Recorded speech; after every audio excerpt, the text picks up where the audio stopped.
भिखारी को देखकर उस लंबे व्यक्ति ने कहा, तुम हमेशा मांगते ही रहते हो, क्या कभी किसी को कुछ देते भी हो?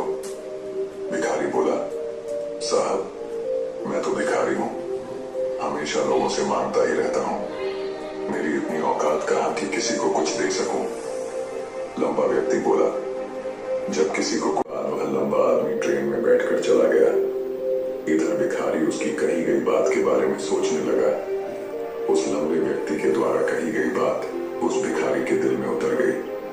वह सोचने लगा कि शायद मुझे भीख में अधिक पैसा इसीलिए नहीं मिलता क्योंकि मैं उसके बदले में किसी को कुछ दे नहीं पाता हूँ, लेकिन मैं तो भिखारी हूँ, किसी को कुछ देने लायक भी नहीं हूँ। लेकिन कब तक मैं लोगों को बिना कुछ दिए केवल मांगता ही रहूंगा? बहुत सोचा, तभी उसकी नजर कुछ फूलों पर पड़ी जो स्टेशन के आसपास के पौधों पर खिल रहे थे। उसने सोचा, क्यों न मैं लोगों को भीख के बदले कुछ फूल दे दिया करूं। उसको अपना यह विचार अच्छा लगा और उसने वहां से कुछ फूल तोड़ लिए। अब वह ट्रेन में भीख मांगने पहुंचा। अब जब भी कोई उसे भीख देता तो उसके बदले में वह भीख देने वाले को कुछ फूल। तुम्हें क्या शिक्षा मिली? सोच बदलो है कि इंसान को अपनी सोच बदलनी चाहिए। जिसने सोच बदल ली, जो पिछली फार उसमें सोचों में रह गया कि साहब लकीर के फकीर बन रहे हैं कि ऐसे यार हमारे बाप दादा भी ऐसे करते आए हैं, हमारे पापा भी ऐसे करते आए, हम भी ऐसे करेंगे। तो क्या करना, हमें अपनी सोच बदली।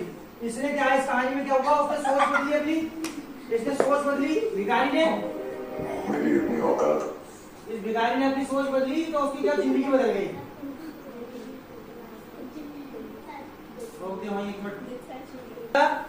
इस कहानी में भिखारी ने अपनी सोच बदली और सोच बदलकर आगे बढ़ गया और इसने अपनी भीख को एक फूल बेचने का जरिया बना लिया। किसी ने उसको मोटिवेट किया था और वो जरिया बन गया और एक दिन ये हुआ कि फूलों का व्यापारी बन गया वो। यानी ये कहानी हमें शिक्षा दे रही है कि हमेशा अपनी सोच बदलो तो जिंदगी बदल जाएगी। एक कहावत है कि पैर की मौज और छोटी सोच कभी इंसान को आगे नहीं बढ़ने देती। यानी जो छोटी सोच रखेगा या पैर की मौज को आगे नहीं बढ़ने देती।